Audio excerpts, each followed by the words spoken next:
everyone, and welcome back to Joy's Creative Finger. Be sure to pour yourself a cup of tea and let's jump right into Raquel's story. Once upon a time, there was a young French girl named Raquel who grew up as an orphan. She sold fruits for a living and lived in a small dusty room above the shop in Paris.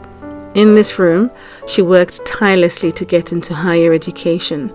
Her life, filled with hardship, left her with barely any friends, but things began to change when she started her first year at university. She would always remember her late grandmother's advice. Écoute mon enfant, sans éducation, les choses seront très difficiles. High grades gained her a lot of attention. Joining others at lunch, she began to make few acquaintances.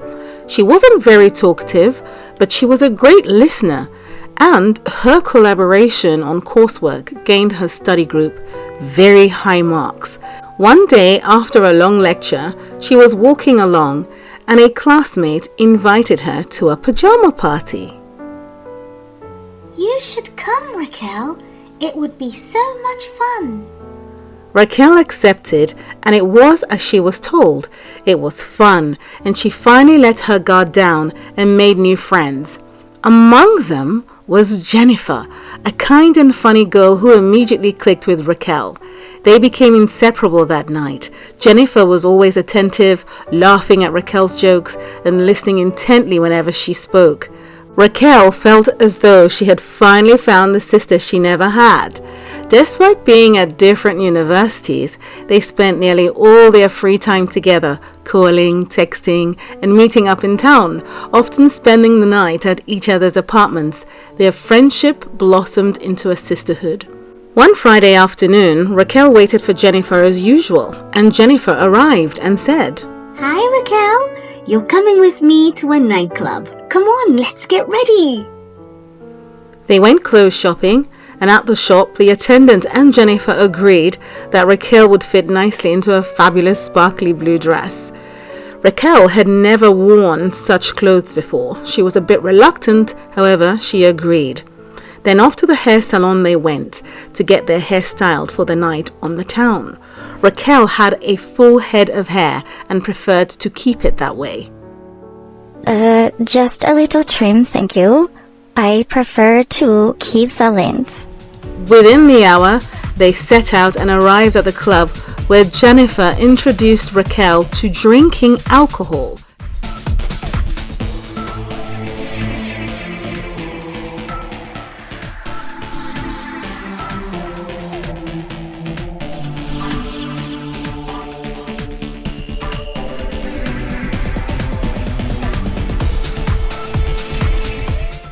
Between the alcohol and the skimpy clothes, these girls had a hard time fighting off multiple men who tested their virtuous limits.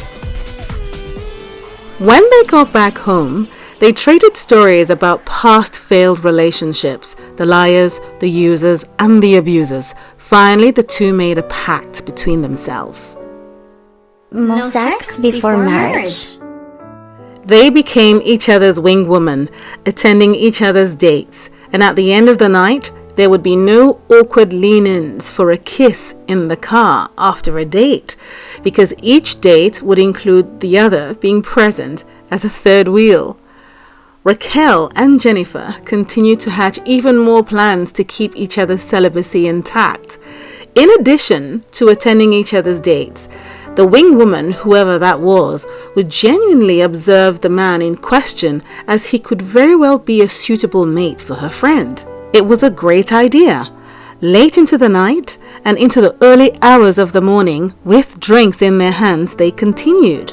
If a man insisted on a one-on-one date because he required privacy, then the date would be turned down and they would have a nice meal together as sisters. Both girls would be dropped off at the same address to avoid the chance of a man entering the apartment for a so-to-say nightcap. This would deter unwanted physical contact. Yes, they would date men who respected them and were willing to wait. It became a system and it worked. They kept up this plan for months and months and months. As their friendship deepened, Jennifer's love for food became evident. She adored comfort food and would invite Raquel to her favorite bakery for cakes, cupcakes, and indulgent snacks. She would also take her on a bus to a whole different part of town to buy chips. What's so special about potato fries? Trust me, you'll see. They would both purchase the largest portions of crackling, savory, hot, salted chips. Raquel indulged in these binges and it seemed like fun for a while. However, she didn't quite take to that lifestyle. She might bite on a chip or two, but could not eat any more. Jennifer would then eat hers and Raquel's leftovers, and gradually she started to get curvier. And then before long, she became evidently obese. Raquel, having eaten little or nothing as an orphan, did not have the same appetite as Jennifer. So Jennifer carried on binging alone. She would indulge in eating freshly baked creamed red velvet cakes. And then she would head downtown to her favorite donut shop and down as many donuts as possible. And then with just a few minutes to spare, she would dash into the local bread makers and grab a few sticks of hot, fresh French bread. He would close up shop and she would head home. Raquel, in contrast, reverted to maintaining a healthy lifestyle, often choosing lean meals when they went out to restaurants. She would constantly urge Jennifer to grab a salad as well, but she would decline. She would ask Jennifer to take up a membership at the gym together, but she would decline. There was no convincing her. Raquel also continued to thrive academically and physically, attending every lecture and getting good grades. Seeing as Jennifer turned her down, she would exercise regularly alone without fail and maintained a healthy, strong physique. Also, she moved into a very lovely apartment in downtown Paris. It had a large, lovely Juliet balcony through which she would stand and look out over the city and feel inspired. At this point, life just kept getting better and better. However, Jennifer started to feel really envious. Despite her feelings of intense jealousy, their bond remained strong until Jennifer met someone new. Jennifer began seeing a man in secret. She hid it from Raquel, abandoning their pact to always support each other on dates. As a result, the relationship evolved into a regular intimacy. This went on for 2 years. Raquel was now in her third and final year at university. At that time, she met John at a university event. They became acquaintances and then friends. And then after a few of these events, John mustered up the courage to ask her for her phone number. She agreed. She liked him. After a week of talking about coursework and so on, he called her and there was a bit of small talk here and there. And then he went on to make his intentions very, very clear.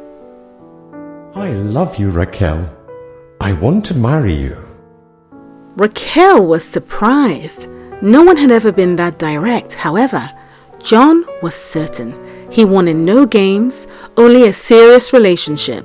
John went a step further to agree that they would not be intimate until they were married. Raquel was impressed and excited. She got on the phone and called Jennifer to share the news. But Jennifer was caught up in a domestic altercation. She was in a bad mood. Hello, who is it? Jennifer, I met someone. It's only been a month, and he's literally asked to marry me. Can you believe it? I'm so excited. Are you there? Hello? Good for you, Raquel. I'll call you back.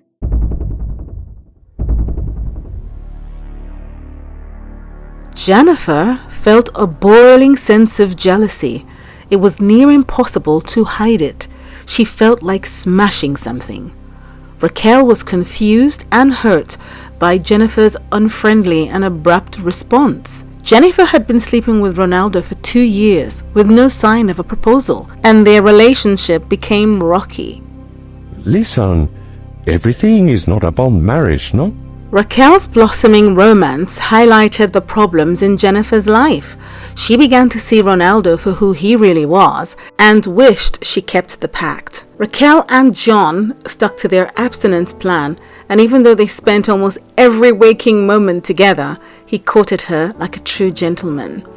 As Raquel began planning her wedding, Jennifer automatically became the maid of honor and was involved in all the wedding preparations as expected. However, she was dreading the day when Raquel would begin shopping for the wedding and bridal party dresses. Her insecurities about her weight grew bigger and bigger and even bigger. It was driving her crazy, and the more she got anxious about it, the more she ate to comfort herself. This was a vicious cycle. That morning, Raquel was still daydreaming about her dress-fitting appointment.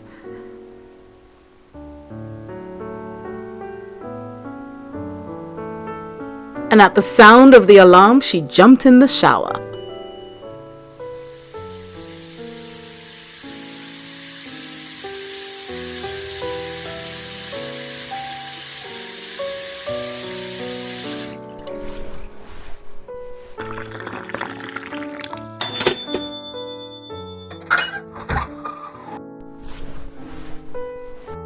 She arrived outside the mall at the agreed time, but Jennifer was nowhere to be found, and after many unanswered phone calls, Raquel was left with no choice but to quickly get to her appointment in time for her wedding dress fitting. This made her feel quite sad, but as soon as she walked into the bridal boutique, her mood softened. The boutique had so many beautiful dresses, and it was going to be a difficult choice. Hello, mademoiselle, this way please. In many ways, she felt lost. Up till now, she did almost everything together with Jennifer. What was meant to be a happy day began to turn grey. It wasn't exactly as magical as the dream she had in the early hours that morning. Somehow, everything just felt different without her best friend. The fun was all gone. After she made her choice, she began to head out, but just then, in the distance, she spotted her jolly BFF. She was excited. Jennifer apologized and they headed back into the store for Jennifer's dress fitting.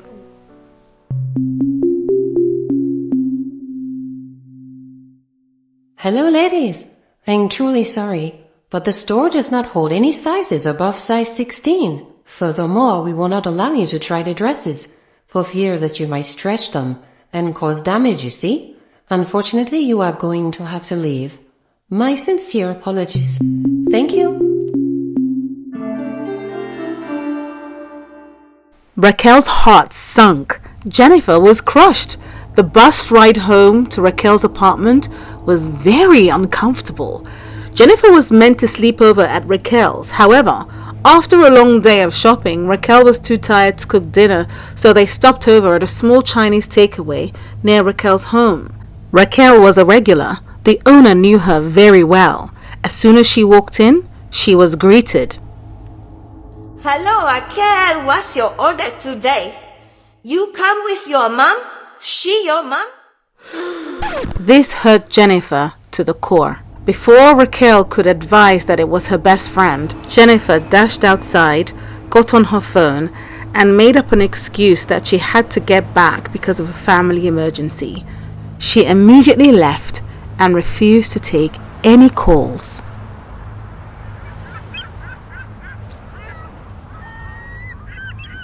The tension between them worsened. Jennifer disappeared for months. She refused to answer Raquel's calls and avoided all wedding preparations.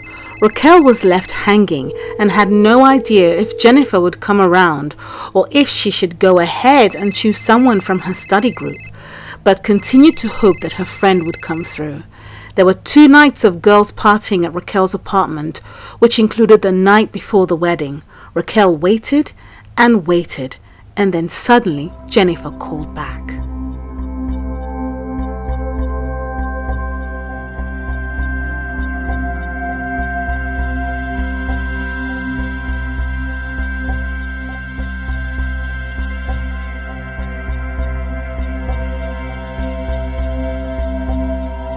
It was a long night, and she woke up in the morning with a very bad headache.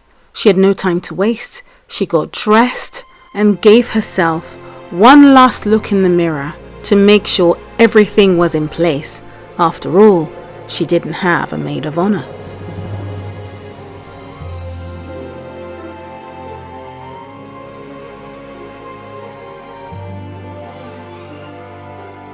Raquel arrived at the church just in time. She wasn't a late bride. She looked as radiant as ever.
That morning, Jennifer woke up with a strong nauseating feeling, and having missed her cycle for the past 2 months, a pregnancy test revealed that she was pregnant. She had no idea how to deal with the situation.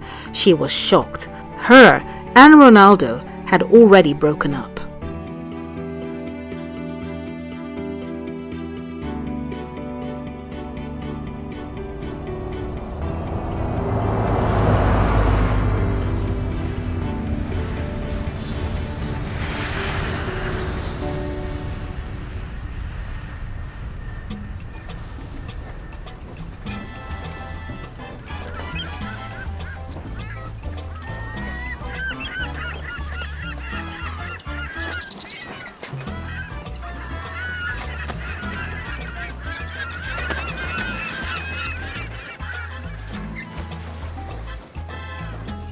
The honeymoon destination was picturesque. Raquel and John would finally spend quality time together, away from the bustling streets of downtown Paris. And most importantly, John was set on getting his groove on. He had already waited way too long.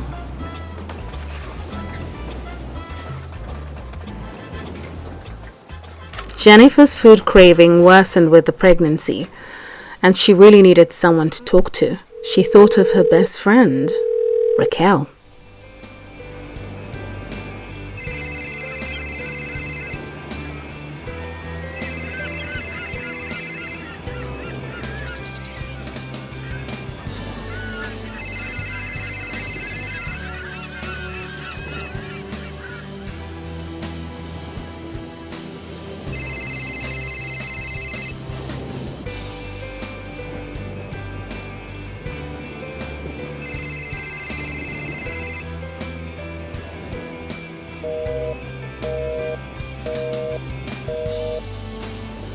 What are your thoughts on how Jennifer behaved? Should Raquel give Jennifer a second chance?